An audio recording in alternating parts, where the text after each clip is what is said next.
In the pentagram rite, I saw a green cross with square beams, and it was tilted towards me and held at an odd angle.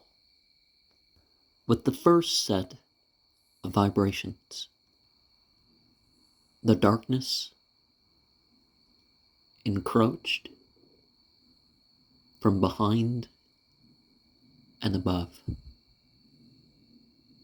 In the second set, wind seemed to approach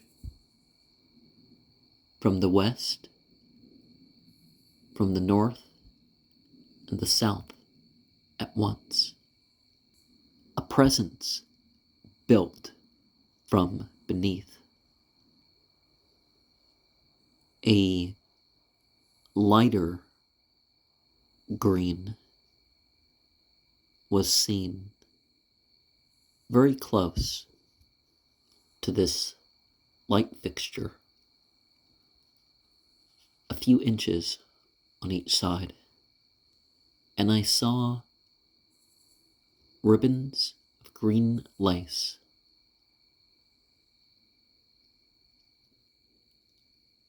I smelt chicken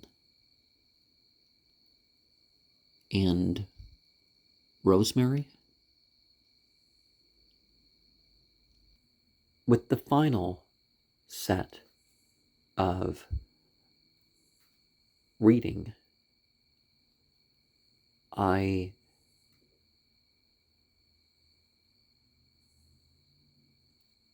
felt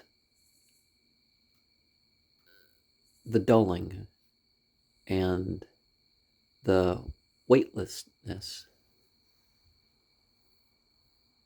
And it was like there was little sparkles in the room.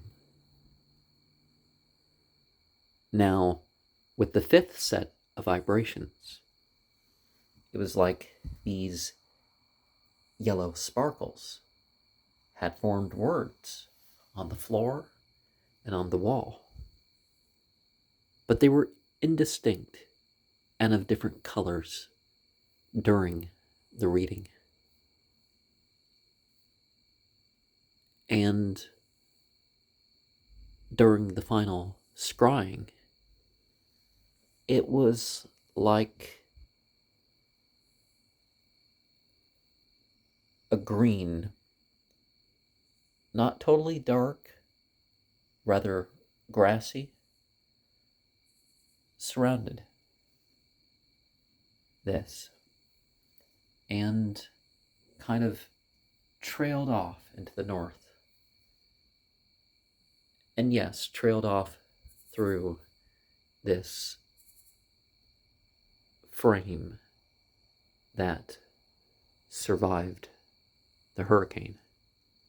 Afterwards, last time, there was this pink and purple column sort of thing going on in a clearing to the east afterwards. And to the southeast, before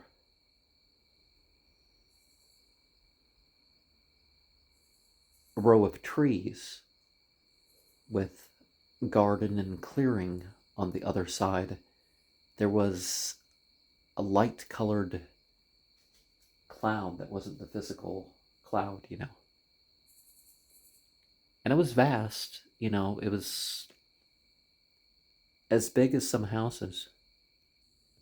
An occasion reminds us that sometimes it seems like nature itself has an opinion about what we've done. A dedication of 3 hats reminds me of some symbolism stuff. I took a hat on a camping trip, and on this camping trip, well, it was a mystical journey, really, for me, but I lost the hat. And I've wanted a hat like that ever since. The black and the white stripe, kind of like some sort of gangster movie suit hat, but it helps to have different meanings and different reminders with different things that you have. Ancestors would be considered blasphemous in Chinese culture, right? Of course, they've rather secularized, so the filial piety thing that they have has kind of stepped off a little bit. Same thing with the ancestor worship in India. It's like that's one of the first things to go. Of course, you can respect your ancestors whether you agree with them or not, but it becomes one's own time. The corner knot reminds us of other art, right? And the times in life where we focused on some things, well, other things that we were doing at that time can remind us of that. So as a young boy, you tend to learn knots and stuff. I don't know if they still do, but in the 80s they did. Virgil the sorcerer reminds us of that prophetic saying about in poetry is some evil magic. So therefore, you end up sometimes encountering this sense of, wait, they were doing something more than just entertaining, weren't they? Pygmalion to Galatea is about a woman accepting her beauty. In committee reminds us that some things must be laid bare when working together. A letter to a friend reminds us that we don't have to always agree with our friends to remain their friends. You don't give up on someone just because you don't agree with them. While there are extremes of circumstances where you have to, for your own safety or you don't want to support something they're doing. But, like what's going on around right now in my country, the election's about to happen because it's All Saints Day when I'm recording this. It's like, oh no, don't separate from friends and family and all that just over political differences. And that's why a lot of things don't get through, because they're just, mere differences. In single syllables reminds us that when it comes to relationships, if the individual things are surmountable, then maybe the storms and stuff over time can be passed over. The time of day reminds us that different mythological figures can address something in different ways, or the reference to them can, and in an odd sort of way, it can be the attention needed. When it comes to the opposite gender, blonde or dark reminds us that, along with other forms of consumption, the point is not always preference, but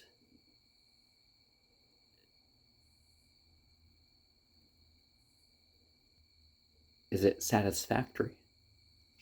Boots and bed reminds us of the fact that even the proper tools may not be enough.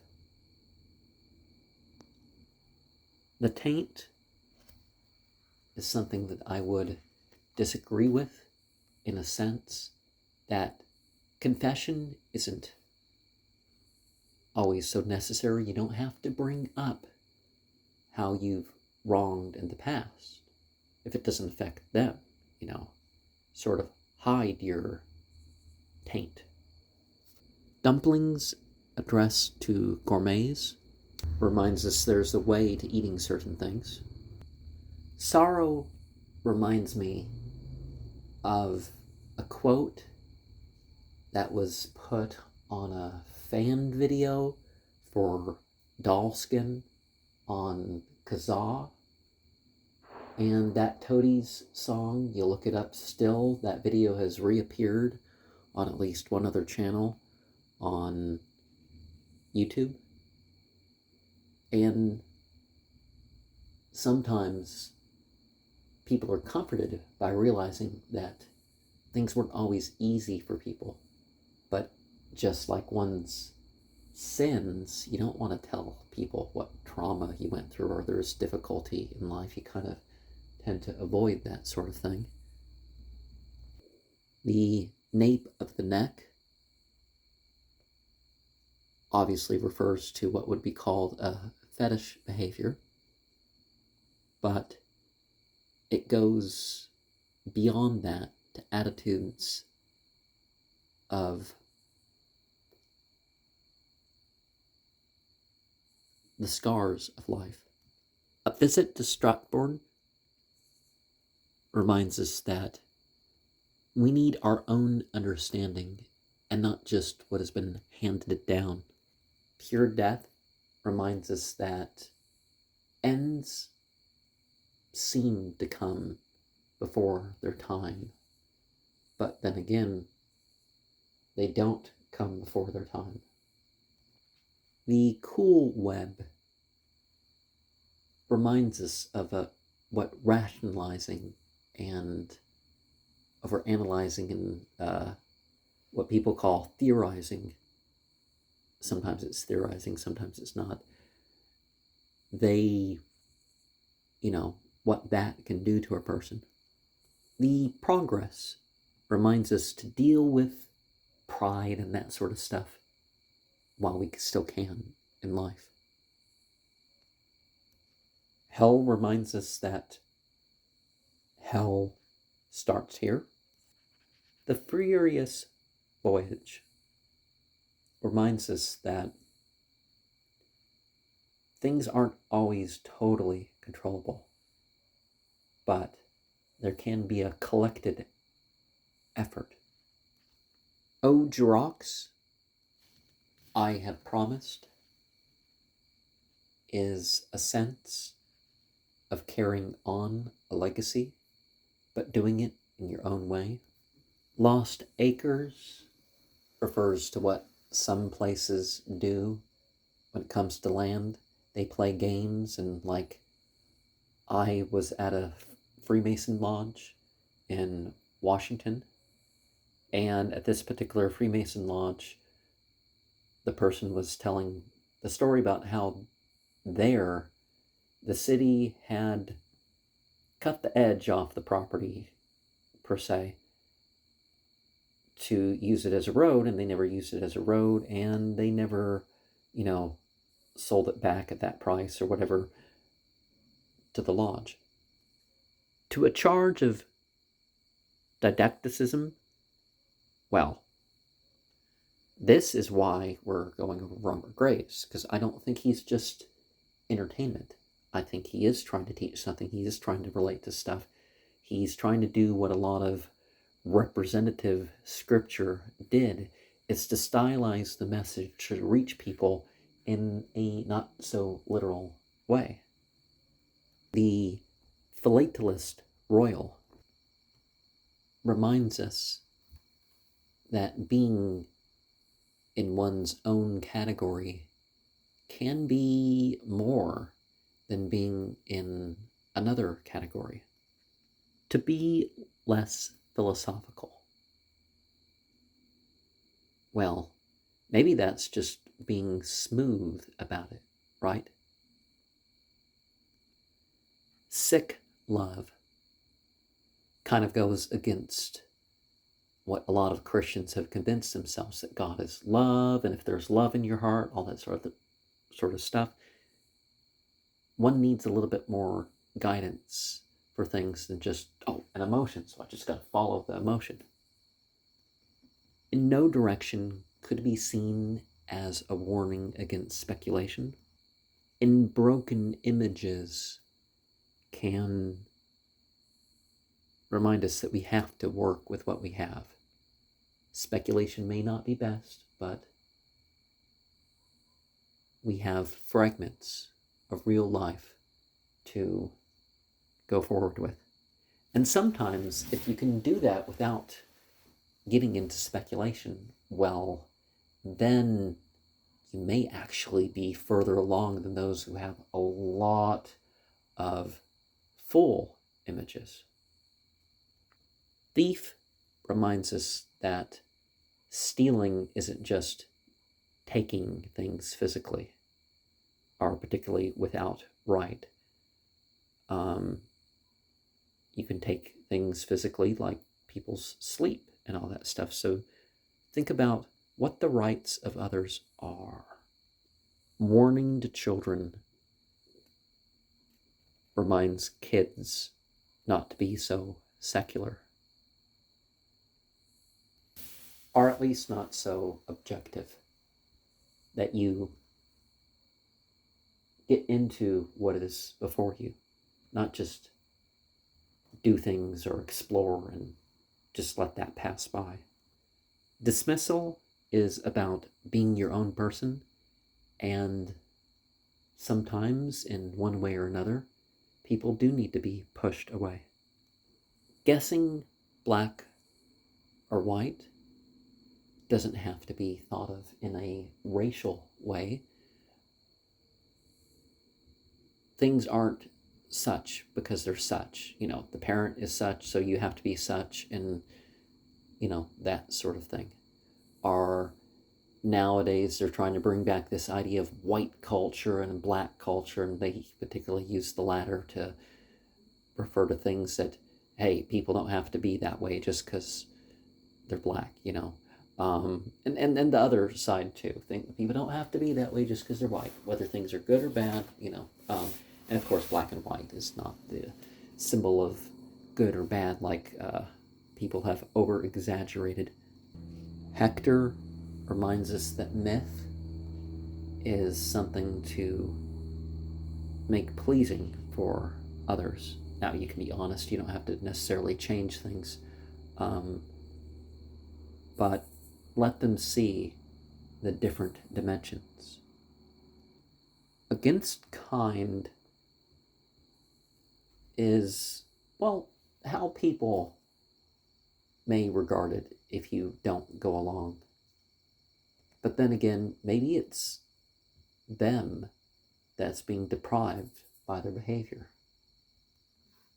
Midway kind of reminds of the idea that I put on the mercurial pentacle, that you fulfilled the outer requirements, that's it, etc., etc.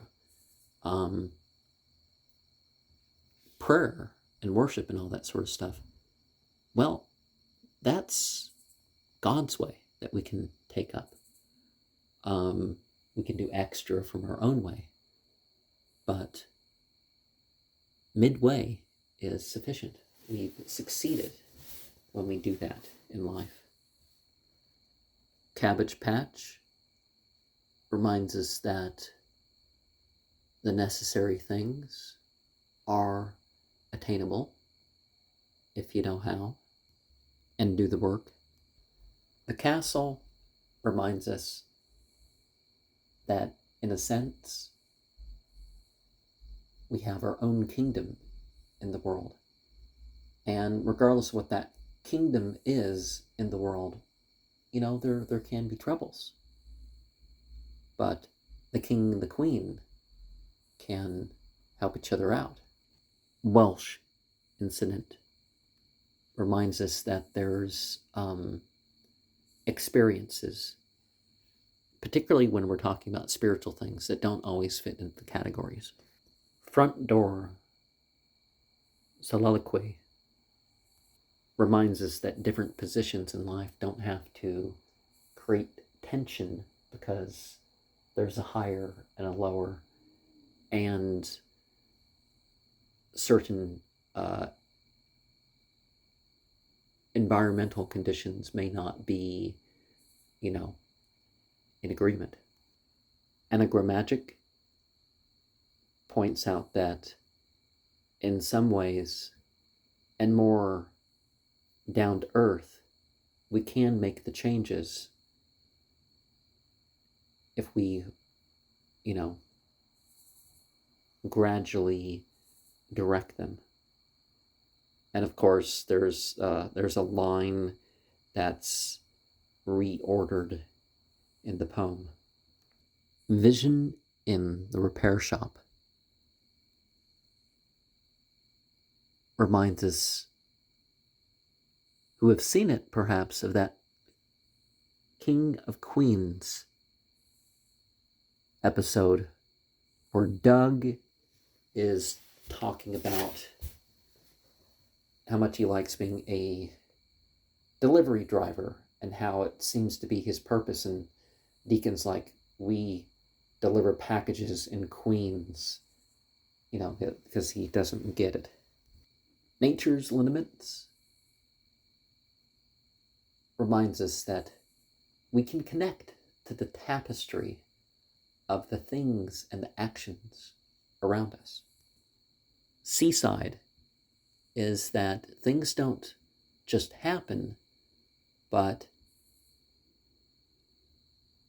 it can seem like that, but it comes about in sublime order. W.M. Brazier is of the sort of idea of saying, hey dude, I've gone through some of the same stuff. A former attachment reminds us that once the work is started, are done, there may not be anything else needed to be said. Return fare is on the same line, isn't it? And one thinks maybe the point was not that the place was not the place. It was just not the place of the past. Single fare reminds that there's things that can't be turned back on.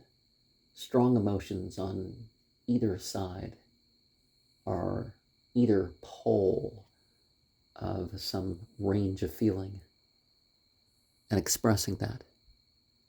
But sometimes it's like, well, there was strong feeling, now wasn't there?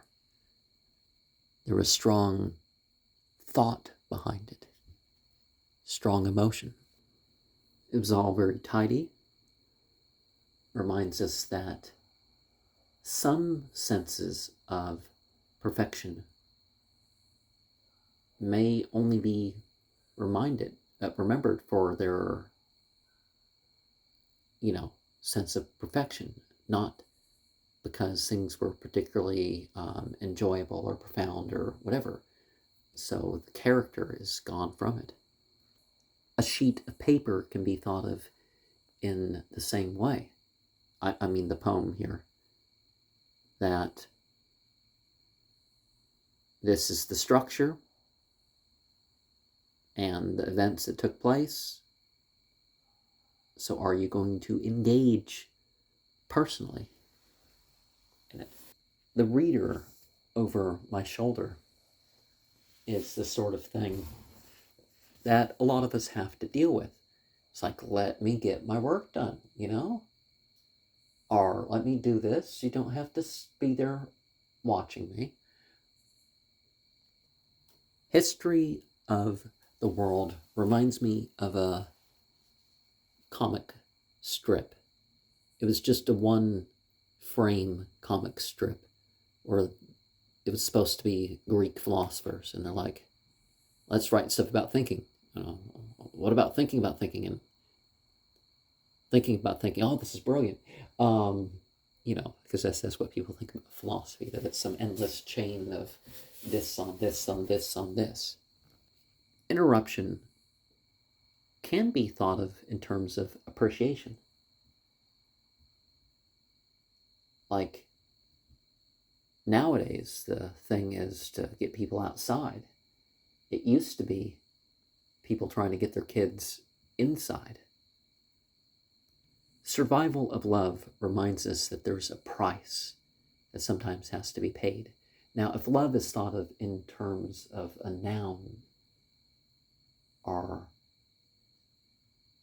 a verb, it still amounts to the same, that there is something to preserving it.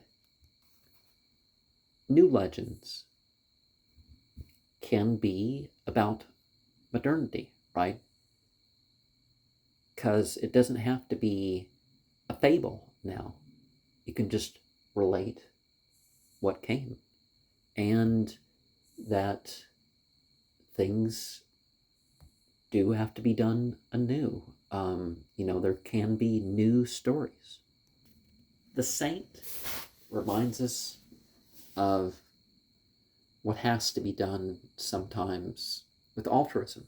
Sometimes the altruistic, well, then others have to be charitable to them. Taproom reminds us that there is things that need to be expressed sometimes. And they're more than just one's imagination. Well, perhaps you're putting some proverb in your own terms. The terraced valley reminds us that there's a view that you may not have noticed before, or perhaps a version of that view, and it's there if you look. Oak, poplar, pine seems like something that Robert Graves, when working on The White Goddess, had going through his mind, are that type of thing. About the old time religion that does have a special place for it with the trees. Act 5, Scene 5 reflects the sort of sentiment that I have in particular with a lot of horror movies of the past 30 years or whatever. It's a lot of them, it's just violence and grotesqueness, and it really just doesn't go anywhere. It reaches some sort of peak. Maybe that's the end of the movie, maybe that's, and then there's sort of some breakdown. But why? Lift Boy reminds us that if it's your true nature, there's no need to repent. Of course, we need to figure out what our true nature is, and it's not just, oh, it's what I want to do. But sometimes it's that original state, our utmost state in which we can reach, that leads us to give up on the conservative ways. And by conservative, I mean somebody else's interpretation. And I don't mean interpretation that is divinely inspired or revealed, but I mean, what the later thinkers have done to stuff. Like, if you really read the Bible, you notice that Paul was not an individual that was so spiritually sanctioned, but he was a philosopher. Brother is the sense that some people have about their families, that it's like, oh, it's strange that I had to interact with this individual for so long. Bay of Naples reminds us that if we read stuff and we're not going about it in the right order, or we can have completely different ideas, and that there is the impact of stuff in the environment that we may have to deal with or may witness. Flying crooked is how sometimes you at least realize what shouldn't be done. Reassurance to the satire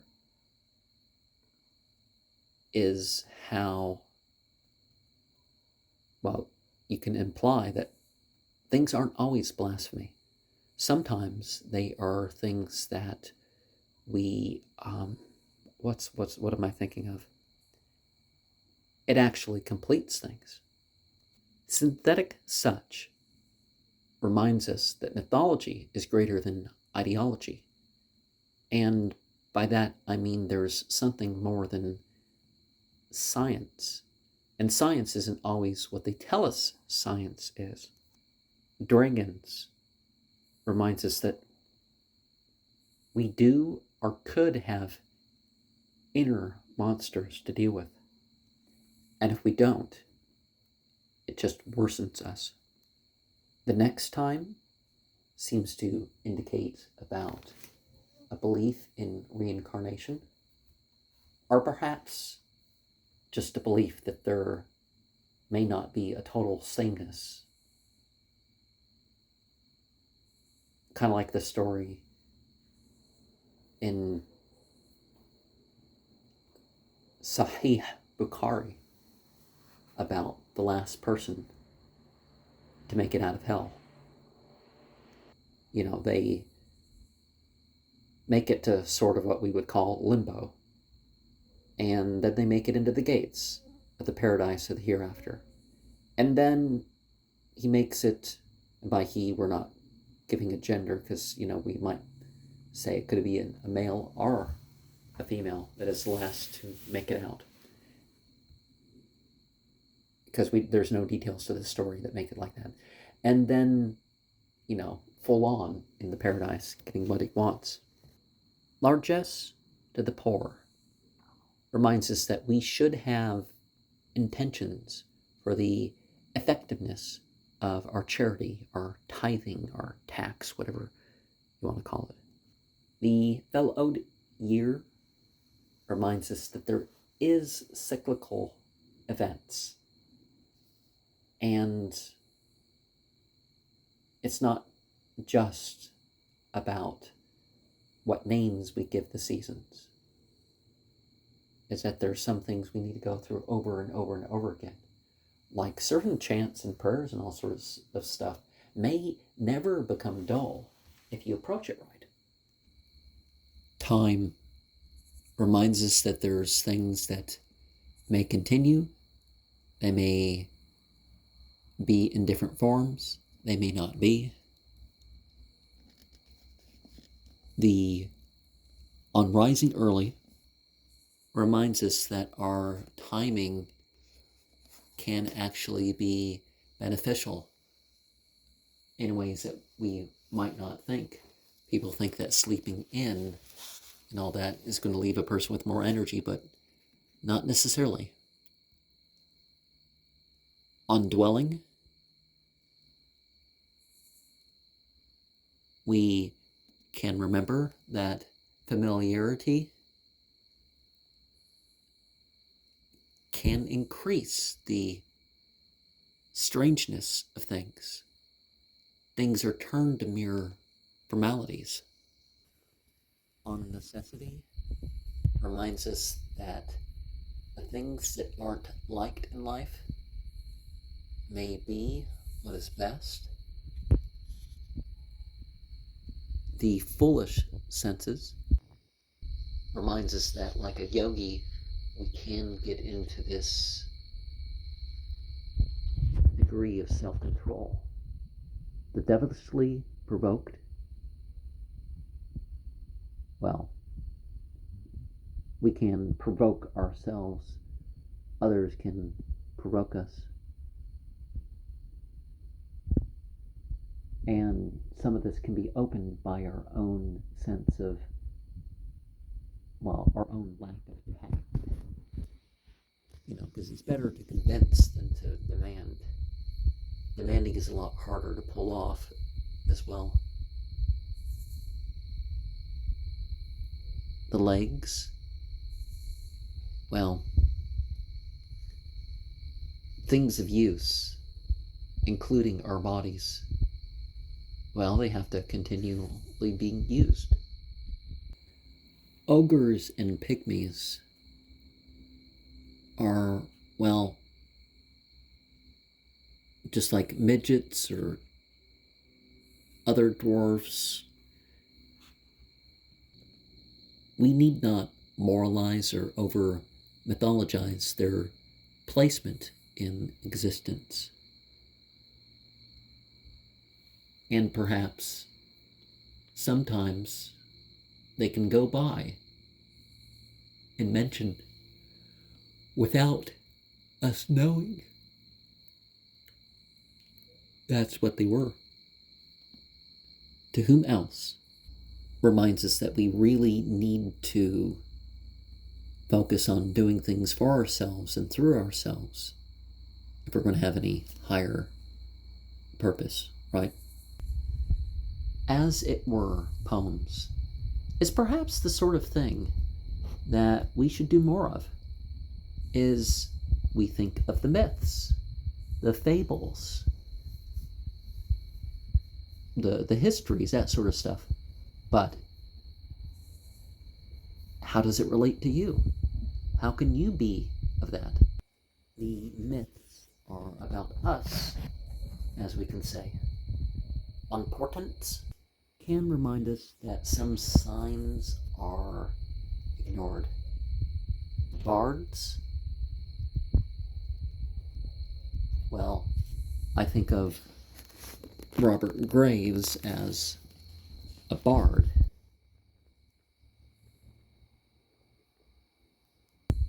Whether commonplace or otherwise, the details related are under a sort of control. Ulysses connects multiple themes, right? It reminds us of compromise. Down, wanton, down. Reminds us that it's not just what we came here with, it's what we do about it. The philosopher distinguishes between reality and fantasy. There's the temptation to turn it into some sort of escapism.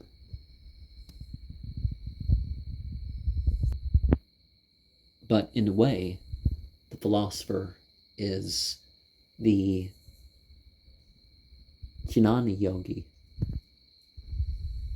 the mental development, busy-minded mystic.